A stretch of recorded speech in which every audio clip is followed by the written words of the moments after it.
Good afternoon, and welcome to Midday Muse, the podcast where we have deep discussions about the realities of life that will inspire you as you pursue your purpose. My name is Tanea. I am your host. We are in season 2. This is episode 3, and I'm very excited to introduce you all to my friend, Miss Heidi Daniels-Roque. And she is going to share her journey as an entrepreneur, mompreneur. And we're just going to have a nice conversation and just go through, what this journey has been like for her. I want to remind you to check out my website, www.acmcllc, that is ESIMCLLC.com. And just give you a bit of what I do. I am a consultant and coach for creative entrepreneurs. I work with people to help them kind of get their dreams, bring them to fruition, get them out of their head, help you to strategize, help you to put things into perspective, set some goals. And I'm just there for you as a coach, as a consultant. I push you through, and we have wonderful time together and great success. So check out my website. I do have some free 30-minute consultations available if you want to check those out. And welcome to the podcast, Heidi. How are you? I'm fine, thanks. Glad to be here. That's wonderful. I'm very happy to have you. So if you could please tell us a bit about yourself, your beginnings. Tell us about. Okay. All right. Well, I'm a corporate lawyer by profession. I was, that was kind of my dream job when I was growing up. At one point, I took a business course when I went away to university because my mom wanted me to be an accountant. That didn't really work out. I failed financial accounting, I think twice, and management accounting. So I had to be like, this isn't for me. Sorry, mama. So then I went on to become a lawyer. I always was inspired by Law and Order as a kid, but then I also quickly realized that being in the courtroom was not my ideal thing either. I'm one of those people, I don't think very quick on my feet. I like to be able to ponder things. So that's why I took more what in the UK they call the solicitor route, where you're doing more sort of contracts and like doing, paperwork basically. So how I got to where I am today, well, COVID hit. It was a really crappy time. Bermuda went into a 10-week lockdown. It was the worst 10 weeks of my life.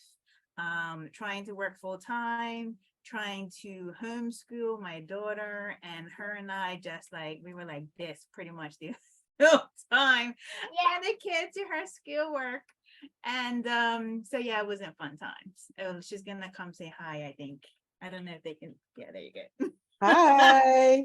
She's home from camp today, because she wasn't feeling well yesterday, so I kept her home today.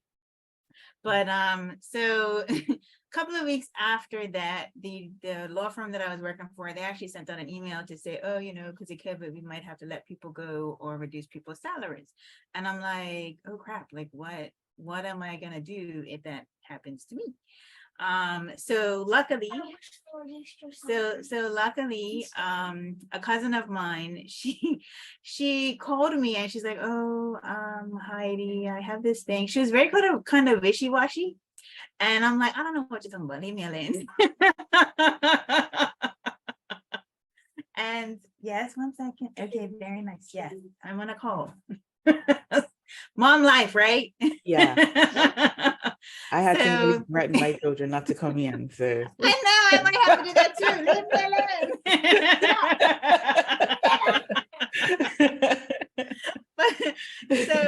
So I finally got on this call. And at first I'm like, I don't know about that. I think I went on it like 3 times. And then I finally said, you know what, I'm going to give this a go. Because they talked about multiple streams of income. They talked about residual income.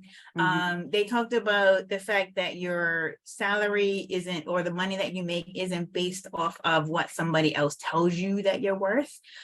Because I had also been underpaid for the number of years that I qualified that I was. I hadn't had a bonus in years. So I'm kind of like, I feel kind of stuck here. Like, I don't feel like I'm progressing. So it was kind of like, well, this could be my way out.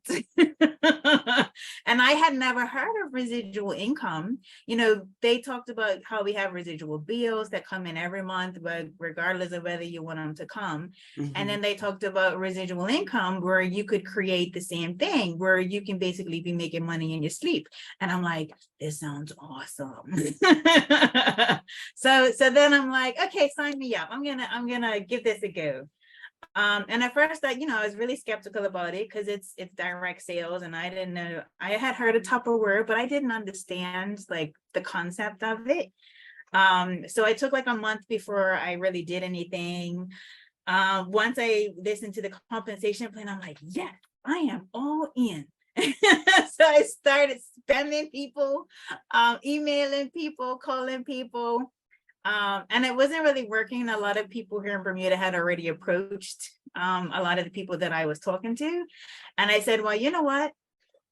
I'm going to do this a different way. I can't do home parties, which is how you would normally build your business, like the old school way. I said, I'm going to use social media. I'm going to figure it out somehow, so that I don't have to be confined just to Bermuda. I can build a team. I can build a team and, get customers and stuff globally. Because one of the great things about our products and services is that, oh man, my fan's acting up. I hope you can't hear it. No, I don't hear it. Okay, good. So our products and services with our company are pretty much, they're digital. So one of the cool things is that I can just send a link out to somebody and they can sign up and then they can do whatever they need to do.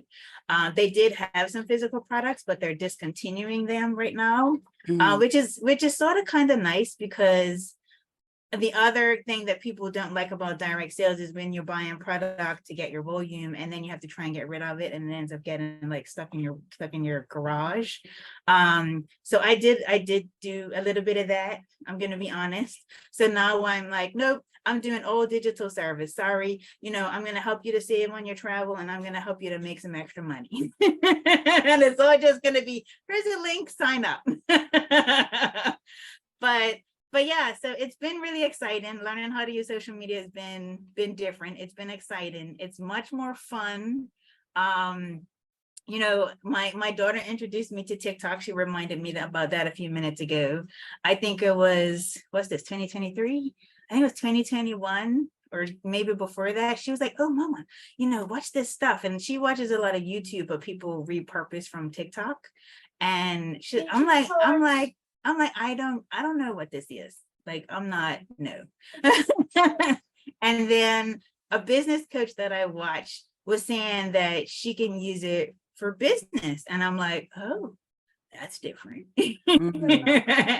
And so, I got on it, I was poking around with it, and I'm like, this is really cool. So it's nice. Social media has kind of allowed me to be more myself. Yeah. Being a lawyer, you have to be very professional. You have to be, you have to know what you're doing, pretty much, because if you screw something else, you can get sued. But with social media, it's so much more fun because I can be like, I'm fun, I'm kind of dorky. I sometimes lose track of my thoughts about what I'm going to say. But at the end of the day, that's what people want. They want people that are, their real self, not somebody who's trying to be fake. So yeah, that's definitely how I found you. I found you on social media, looking at your different posts, and I think my favorite one was you dancing with the cartoon characters. Oh yeah. And that's the cool thing about like TikTok. You can recreate stuff, and you can do funny stuff. You can like talk and like teach people things.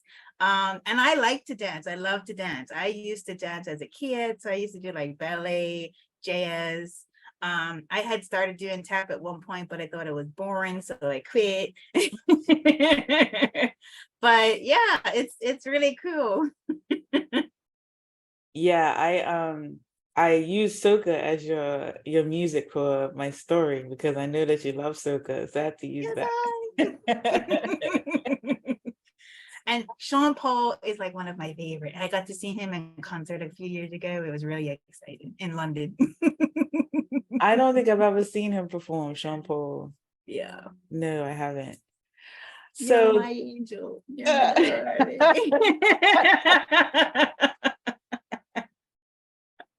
so when you look at your journey from being an employee to now being an entrepreneur, what would you say are the pros and the cons that you've seen since transitioning? Yeah, I mean, the problem with being an employee is that, well, not a problem, but as kids, we're kind of told go to school, get a good education, go get a job, work for somebody else for the rest of your life. That's kind of ingrained in you. Mhm. And that's how I was brought up. My mom she got a job, I think she must have been like 17 or 18. She had me really young. And so she got this job and she was there for 35 years. The last 10 years of her life, she absolutely hated it. But she stayed because she's like, I don't have anywhere else to go. So you kind of have that mentality sometimes as an employee where you kind of, again, feel stuck, like you can't go anywhere.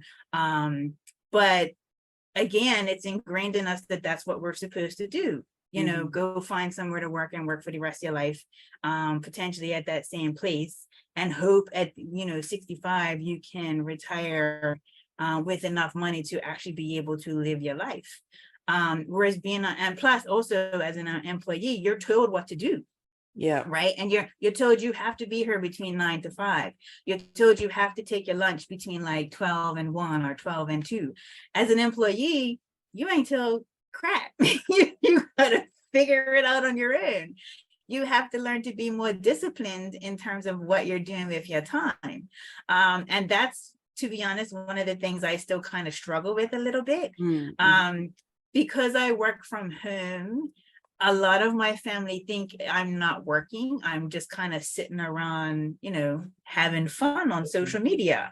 They don't think of it as a job. So I'll be in the middle of doing something and, I'll get a phone call and I'm like, okay, do I answer it or do I not answer? Because they're really trying to get this thing done. Yeah. And then if you answer it, you're thinking, okay, well, this is just gonna be really quick, 5 or 10 minutes, and then I'm gonna get back to what I'm doing. Well, sometimes that doesn't always happen. Plus also I have family members that are sick, and they have to go to the hospital for treatments. And if their drivers and stuff don't come, then I have to, they call me. And I'm like, okay. So I do it because they're family and I know they need the help, but I kind of do it sort of almost kind of grudgingly, kind of, what I mean? Yeah. Because I'm like, I try to plan out my day and have certain times that I try to do things. Yeah. And I know sometimes, things don't always go according to plan. That's also part of life. But at the end of the day, being an entrepreneur, you have to be really as strict as possible with your time so you can get more done. Because otherwise you end up kind of scrolling on, because when I got on TikTok, I used to be on that app for like 3 hours, okay? There was a time I had to literally take it off of my home screen and deactivate the notifications because it takes you down a rabbit hole. It does. And I'm ashamed to say at one point my thumb was hurting, like right here from scrolling. But but you're absolutely right. You have to be disciplined and you have to, because there is no one telling you, okay, at this time you need to do this. There's no one giving you the work. You have to be the one to create the work and then to make sure that the workflow makes sense.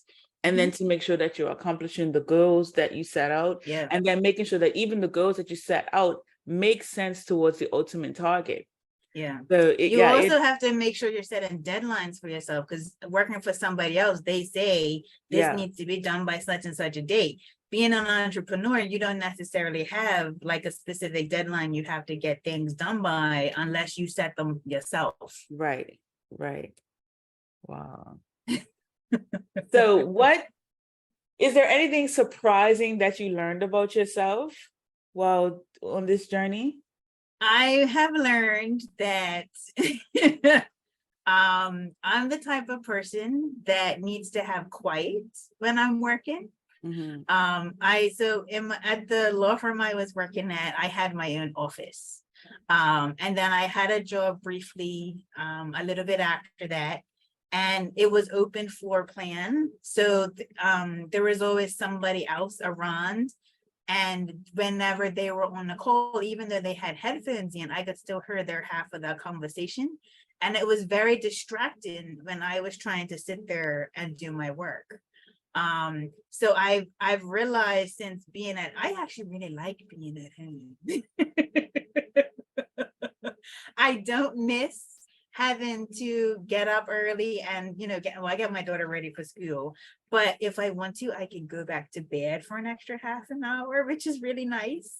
I get to take time for myself and get my walk in mornings when it's cooler, rather than having to wait until like lunchtime to go while I'm at work, and then Yeah. stink when you get back.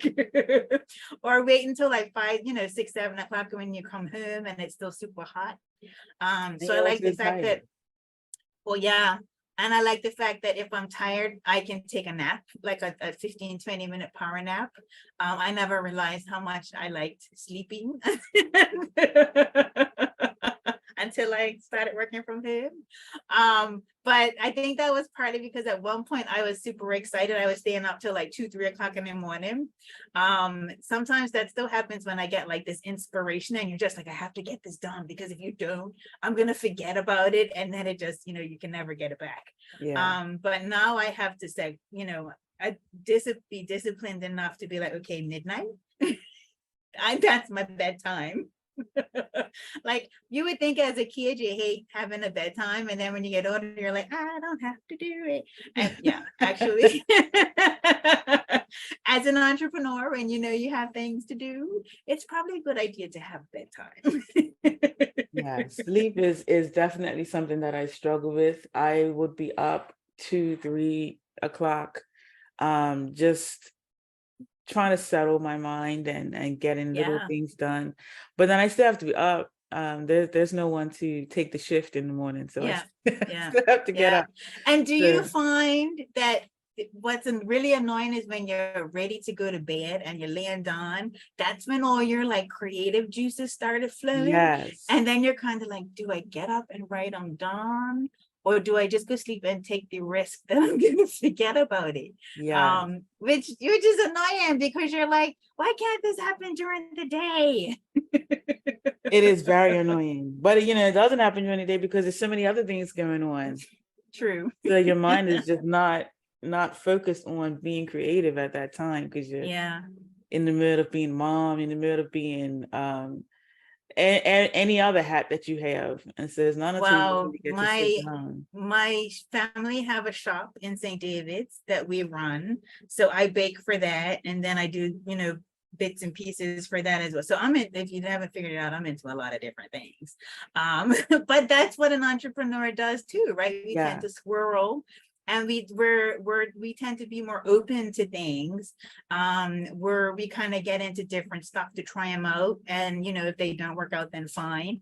And if they do, we're like, yes, this is awesome. so how do you find balancing work and being an entrepreneur and managing family time? Because you are married, you have Yeah. your daughter. How do you balance being that wife and then being the mother and then being the Yeah. working boss lady? It's easier said than done. The good thing about working from home is she's at school for the majority of the day. So I try to get stuff done during the day, but then I also have like, family commitments for my shop, I pick my mom up from dialysis 3 days a week in the mornings.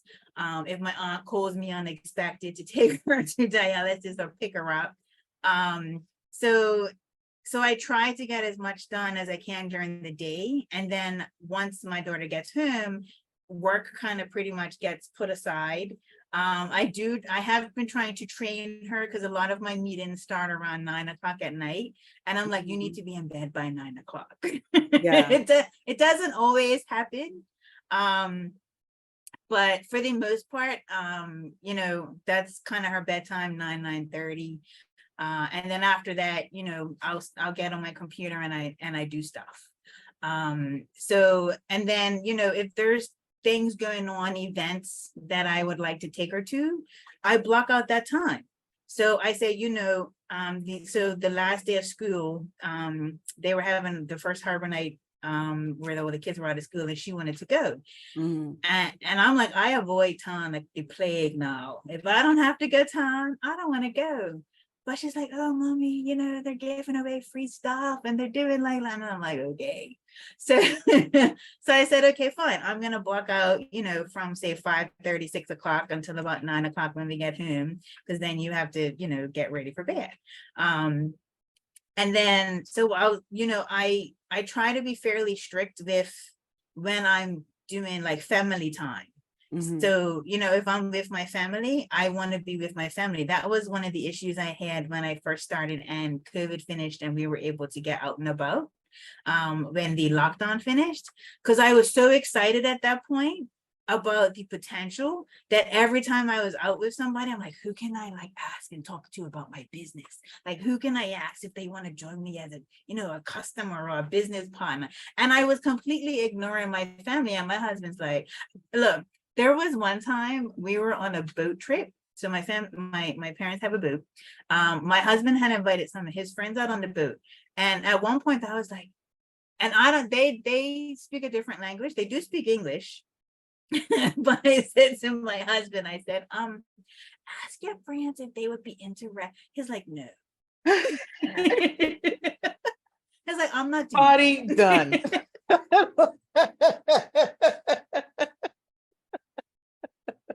So yeah, I did that. I did, right? And then one of the mentors that I follow, she told me a story about how she was always busy, building her business. Her son was home. She was always on the phone. And at one point he came to her and said, Mommy, you don't love me anymore because you're always working. And I'm like, oh, I don't want to be that woman. So that kind of opened, I guess, I don't know, I guess that was an aha moment, where I was like, okay, when we're out and about, I'll take some pictures, just to kind of, that I can use later on to post, but I'm not going to like sit there and be like, okay, I'm going to post now and take like 10, 15, 20 minutes to like post stuff when I can be in the moment with my family. So it takes a little bit initially because you're so excited about what you're doing, to kind of like make sure that you're keeping it all separate. But at the end of the day, that's what you want to do, because you want to make sure that your family knows that they're still important to you. and it's not just all work, even though it is a lot of fun.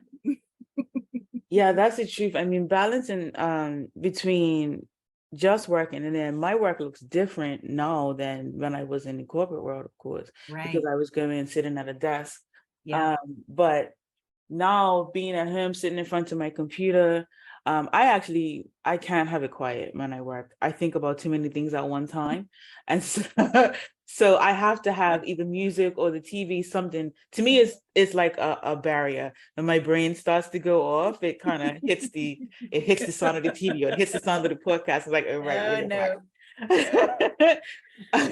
So when my kids come in and they see me, I'm sitting in front of the computer, the TV's on, and maybe I'm staring off into the distance because I'm thinking now. I'm like, okay, how am I gonna, whatever.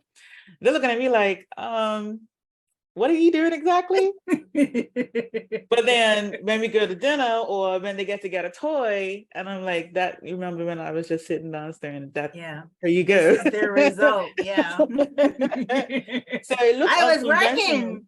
I was working. Have you seen that TikTok where they're like, what are you doing? And the person's on their phone, they're like, I'm working. And they're like, you're working? And the person's like, yeah, I'm working. No, I haven't seen that, but yeah, that's pretty much that's my life. I mean, as a creative, it being creative, you have to have your own you have to create your environment, and it looks different for different people. Yeah. And mine looks a little chaotic a little bit. But I tried at one point. I was baking and I had a podcast on, and I almost messed up my recipe because I was trying to focus on the two at the same time. And I'm like, no, I can't do this because I can't afford to mess up my cake. but see, that's where I would have thrived in that. And that just speaks to my point about it being different for everyone. Yeah. And I hope that someone who's listening can pick up on that encouragement that you have to figure out what works best for you. Yeah. And being an entrepreneur, you get to figure that out. You get to figure out how to create the perfect environment in order for you to thrive. Figure it out. You have to figure it out. You have to figure out, where am I most creative? What time of day am I most creative? Yeah. What do I need to do in order to just have my mind be in a space where I can strategize, I can set goals, I can, and not only that, but execute the things that I want to do. Yeah. And you have to make sure that you're focusing on the things that are actually going to help your business to move forward, because the problem with working from home is that the dishes have to get washed, the laundry has to get washed, the house has to be cleaned, vacuumed, you got to cook. I don't know if you saw my eyes glaze over.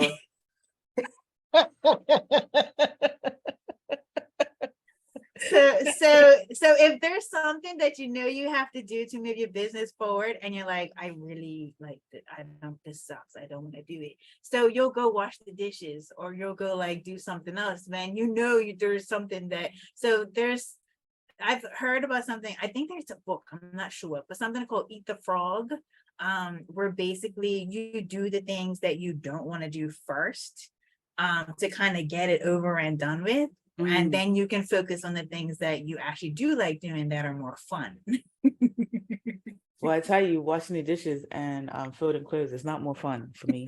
I don't know if that's what you were trying to say, but no. It's not fun. It's just that there are certain things in my business, like reaching out to people, that kind of like, because you don't want to come across as spammy, right? You don't want to be like, hey girl, I haven't spoken to you in like 100,000 years, but do you want to check out like my business? Because I did that. That's what I did when I first got started. I was so excited.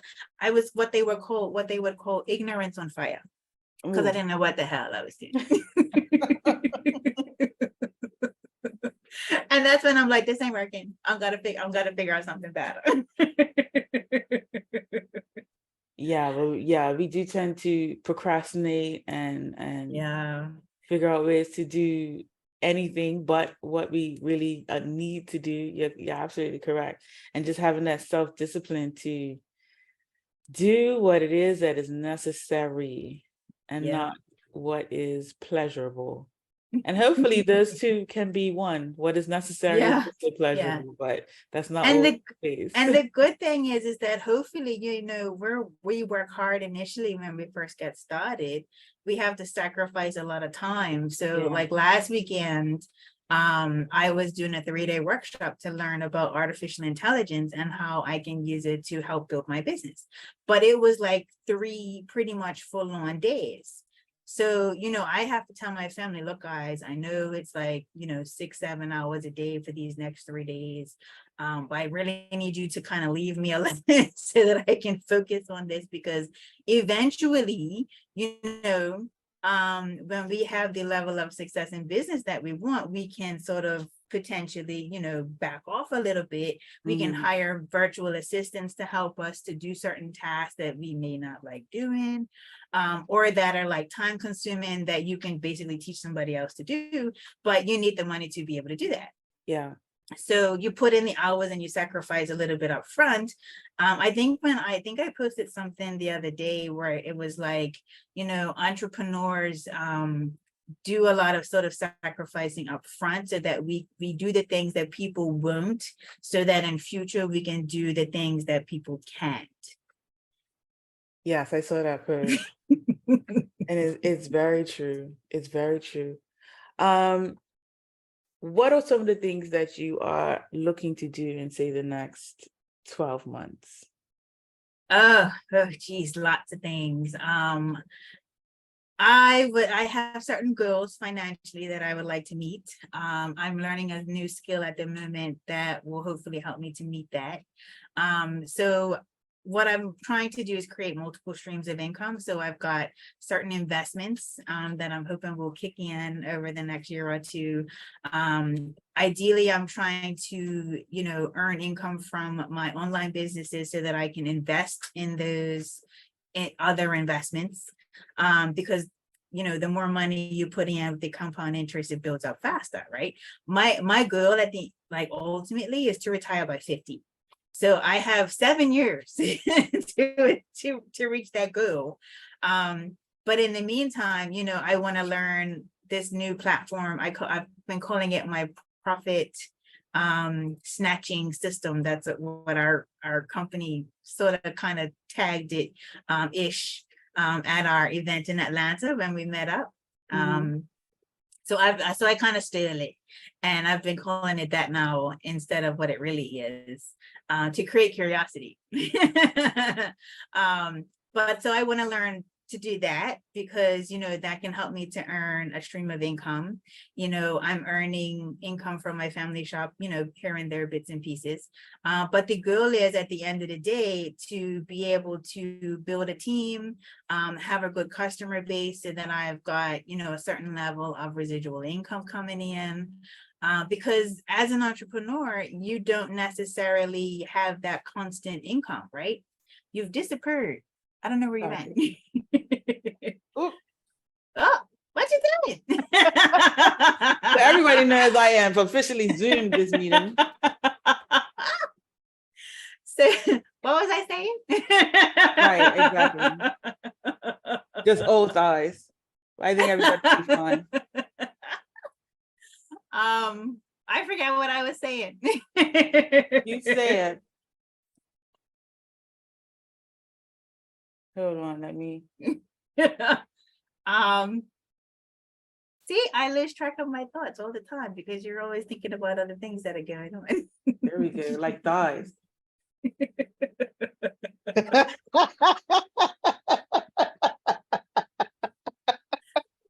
Oh my gracious. The things that happen on live video. We'll be editing that out for the replay.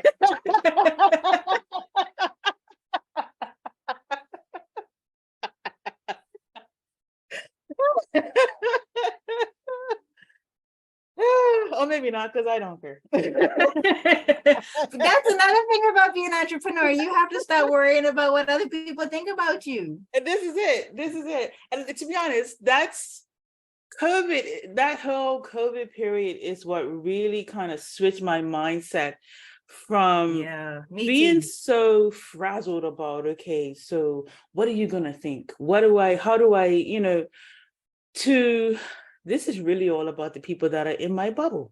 Yeah. I have to take care of my family. I have to take care of myself. And probably in the reverse order, I have to take care of myself so that I can take care of my family. That's true. Yeah. So it definitely switched my mindset to I care a lot less. And those that know me probably already felt like I didn't really have much of a but imagine I care a lot less. Yeah. About what the status quo is, what people are concerning themselves with. And the other thing that led me to that was I don't know if you've ever heard of the 4 Agreements. It sounds familiar, but I don't. The 4 Agreements is a book by Don Miguel Ruiz. And one of the 4 agreements is to not take anything personal. And it talks about how everybody's living in their own heads and having their own experiences through their own perspectives. They don't care about you. They don't care about you because they're thinking so much about themselves. And they're being received and how, so just in adopting that, so the 4 agreements are always do your best, don't take anything personal, never make assumptions, and then I always forget the 4th one. Always see fast, and there's a 4th one that I'll probably pop in my head soon. Yeah. But Yeah, always do your best is a recognition that your best is fluid. It changes from moment to moment, That's and it's true. very personal as well.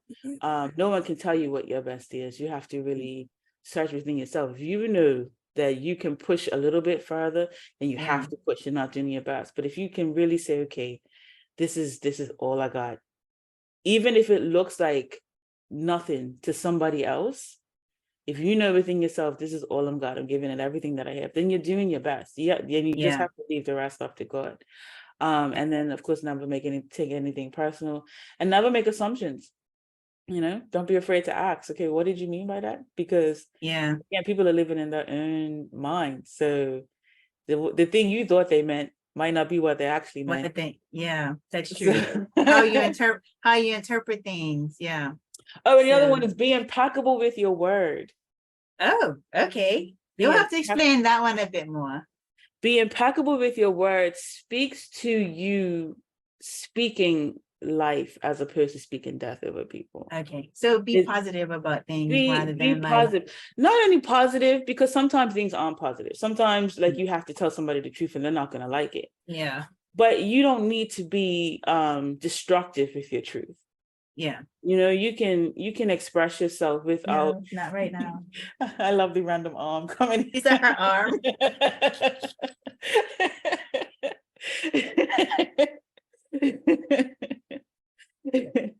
You She can, wants something out of the she wants something out of the cupboard behind me. And I'm like, no, can you wait a minute? Just give me like another like 10, 15 minutes. Okay. but be impeccable with your word. The example that they gave was a mother. She was tired. She had come in from work. She was really tired, and her daughter was singing. She was singing loud, and she was just like, and the mom was so tired and so frustrated. And the mom said to the daughter, "Nobody wants to hear you right now. Can you just be quiet?" And the daughter internalized that as no one ever wants to hear me. And so she stopped singing and just never sang because she was so deeply impacted by those words. And so it just spoke to how you have to be cognizant of how people are receiving the things that you Yeah. have to say. There were so many Yeah. different ways that the mom could have expressed that, Yeah. I'm tired right now. Please Yeah. be quiet. I've heard a similar story, and the person was in direct sales, and because of the personal development that you go through as an entrepreneur, she realized that that's what had happened to her as a kid, almost the exact same scenario. And because she went through the personal development, she realized that she still really liked singing, so she started singing again. Yeah, it's true. It's amazing how it's amazing to think how impactful we are Your words can individually, be. and how Yeah. impactful your words can be. Absolutely. Because you never know, not everybody is walking around with 4 agreements in their heads thinking they'll take anything personal. So, Yeah. And there are times too when, again, as moms, we get tired, how it is, because you're a mama, you got 2 girls. Yeah. And I sometimes, like, when my daughter annoys me, I sometimes have to be like cognizant and be like, okay, don't say that. Like, you're like on the very tip of your tongue to be like, can you shut up? and you kind of be like, no, don't do that, because you can cause irreparable harm. Right? You're Yeah. not thinking that you are, because because you're just saying it in the spur of the moment when you're upset about something. But like you said, especially kids, they're much more impressionable, and they can take things completely the wrong way, and like you said, internalize it, like the kid in that story. Mm-hmm. Definitely. Life and death is in the power of the tongue, so the Bible says. I think it's the Bible. Crazy how powerful words can be. Yeah, words are very powerful. Words are even powerful internally. The things that we say to ourselves. Yeah. Have you found, and if you have, how have you dealt with the battle of the negative thinking versus actually doing the thing that you want to do? Have you found that there's It's a battle? struggle every day. Especially if you're around sort of negative minded people. you know, they say you are what, the average of the 5 people that you hang around. So if you're wanting to do more, to be more, you may end up having to find a different circle. And, you know, being surrounded by negative people who are not, you know, putting you down for what you're doing, you're going to have to kind of find a way to get out of that somehow. Either cut people off or limit the amount of time that you spend with them. I'm trying to do some meditation. I'm not sure if I'm doing it right, but and they include like affirmations and stuff. Like I've never really been one of those woo-woo people. Affirmations and yeah. Well, that's what I'm what they call a green personality. I have to have all the information like lined up before, you know, very practical. So, you know, meditation and manifestation and visualization, like when I started hearing all of that stuff, I'm like, what the frig is that? I mean, what does it look like? Grow my business. And I'm like, well, you know what? I can give it a go. What harm is it gonna be, right? Because at the end of the day, like I've read a couple of books, you know, a couple of courses that I've done. They're like the brain doesn't know if something is true or not. So you're telling yourself it may not be true yet, but your subconscious doesn't know that. So by speaking the affirmations every day, you're internalizing that more positive thought. You know, some people don't think that they're worthy of success because of certain things that happened to them as a kid. And then they self-sabotage. So by doing a bit of the woo-woo, you might be able to like change. You're laughing. Let's rather go. It don't cost you nothing to try it. It doesn't cost you anything to try it. You're right. Yeah, And maybe, it works. maybe It 10, works. 15 minutes.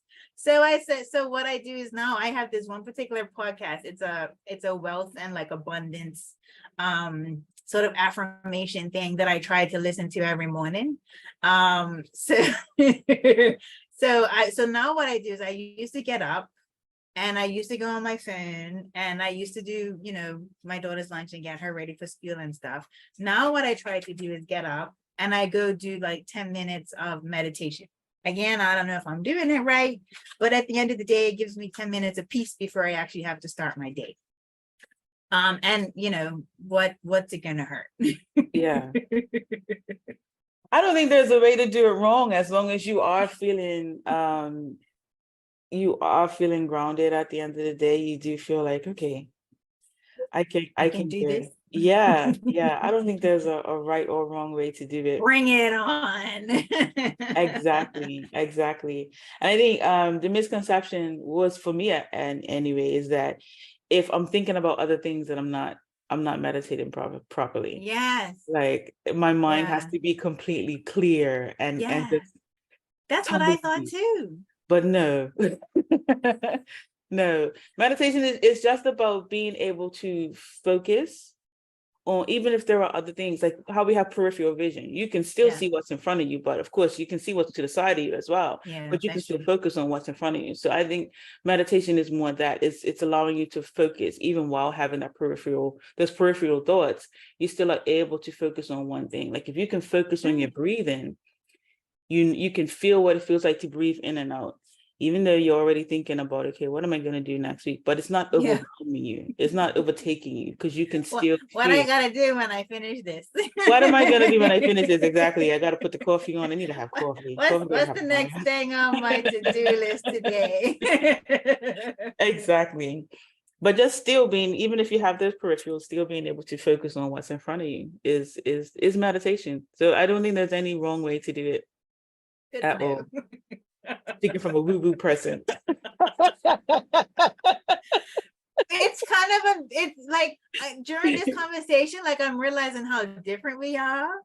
But like when we talked before this particular live, we were on for like 2 hours and we realized how much we had in common with each other. So it's kind of amazing how people can be so different and so like get along with each other. Yeah.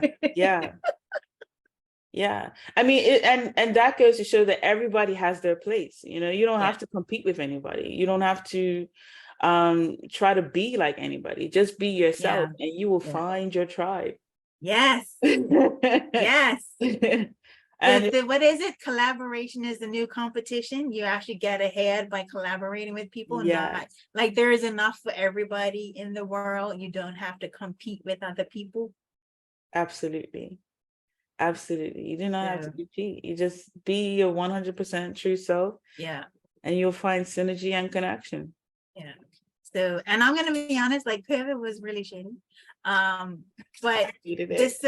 sil- but the silver lining is that I would never have known about any of this stuff. I wouldn't be where I am today if it wasn't because of that. Hmm. Because, I was basically, I was at my job, I was making a decent salary, and I'm like, okay, yeah, I may not have been as fulfilled as I could have been, because I like to be able to help people. That was also one of the things that was ingrained in me as a kid. My granny was one of those people, she'd give you the shirt off her back if she could, right? She Yeah. was always helping people. My mom was always helping people. My mom was always coming up with these brilliant ideas to help people, but that means that I usually end up having to implement them. I end up having to do all the work. So like for our family shop, the first year we opened, Christmas, now people love Christmas. I'm gonna be honest, I hate Christmas. Okay, it's too much work to do. My mom came up with this brilliant idea that we were gonna make packages of baked goods for all of our agents. And initially, when we first got started, we're like, we're only gonna have like 20 agents. It's not that big of a deal. I think we must have now about 80 people that we Oh, deal with, because some of the companies, the agents that we deal with, sometimes have 3 people that we're dealing with for different things from different departments. So, so, and we don't make like one cookie and give them the one cookie. We make like 12, 13 cookies and a cake. oh my So goodness. between the two of us, we probably make about 4 or 5 thousand cookies at Christmas. I have to start about 2 weeks before, make up batches. I'm up till like 3, 4 o'clock in the morning, putting all the bags together. Then I'm gonna go to bed for an hour to get up at 6 to get my daughter ready for school. And so Christmas to me, that's a lot of work.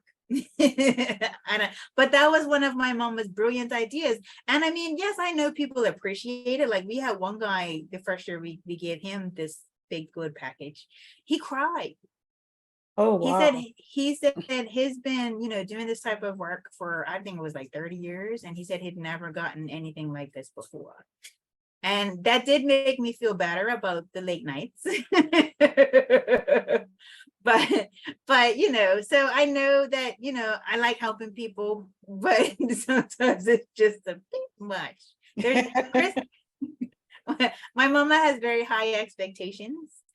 Sometimes they're very difficult to live up to. Mm.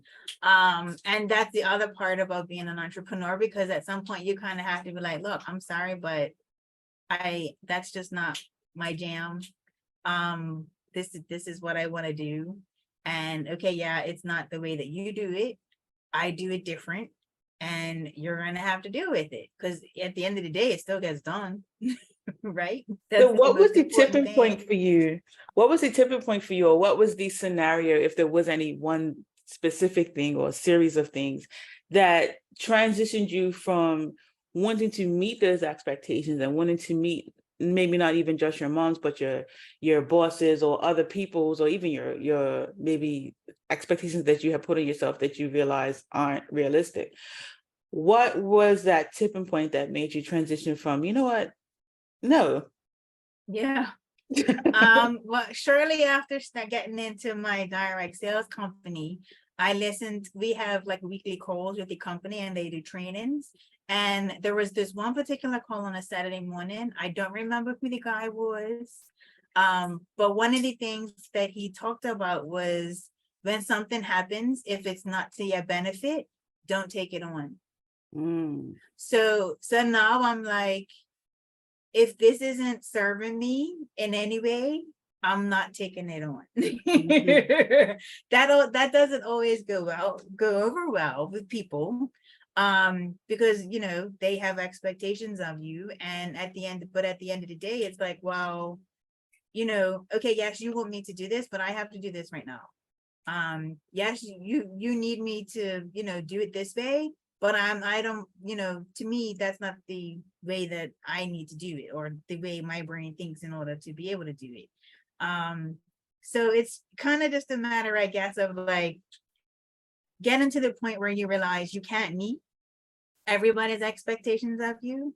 That's not to say that you don't have expectations of yourself and you don't try to reach them. Do your best in order to be able to get there. But it may be that the expectation you have isn't the right one for you, right? So, there's always paths where you have to choose which way to go. And sometimes the path you choose may not be leading to the way that you think it is, but it could be leading to a way that is actually much better than what you could actually think about yourself. Yeah. Yeah, that's very true. That's very, very true. So we've been on for about 50 minutes. It's been a Oh, wow. fantastic. Yeah. That went by fast. So is there anything that you want to leave our guests with? Any final nuggets, information, advice? I guess just end of the day, like how I had to learn, don't take it on. If it's not serving you in any way, don't compare yourself to others. You can never compare, or you're trying to compare yourself to their chapter 25 and you're just started. Clearly they're going to be in a different position than you, so comparing yourself to them is not going to be to your benefit in any way. If there's issues that you've got, get help if you need to, right? Read books, talk to a psychologist, whoever it is that you need to do to get over it. Because at the end of the day, how are you going to become your best self if you aren't willing to kind of do what needs to be done in order to get there? And okay, yeah, you may not realize what your best self is, but until you kind of start going down that road, you're not going to know. So give stuff a try. It may not work. It may, isn't there a saying that goes, what if I fail? But, oh, that was the Peter Pan thing that my daughter was talking about earlier. Oh, what if I fail? And, but what if you fly? Like that, I thought that was pretty cool. Yeah, and I love what you said about doing the work to figure out what's going on with you, to heal, to get help. Yeah. I think that's very important, especially as an entrepreneur. I mean, in general, it's very important. But if you're going to go it your own, you got to do the work to figure out who you are and heal from those things that have triggered you and traumatized you. Because the amount of negative self-talk, self-doubt, trying to battle this externally, who are doubting you, it's tough. It's a battlefield. Yeah. And if you're not doing the work to deal with rejection, abandonment, different traumas that have come about throughout your life, it can overtake you. So it's very important for you to seek help and to do the work of healing. So I love that you said that. That's very important. Yay. It's been a great discussion. A couple of surprises. Yeah. It's live video. You never know what's going to happen.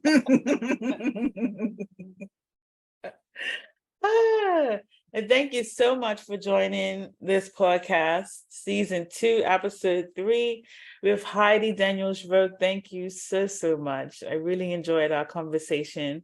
It was a lot of fun. Yeah, it was a lot of fun. Thank you, everybody, for tuning in. Thank you for watching the replay. Please like, please share, please subscribe. Watch us on YouTube. The audio will be on SoundCloud. And yeah, thanks, everybody. Awesome. See you next week. Later. Bye. Do some woo-woo. Do some woo-woo.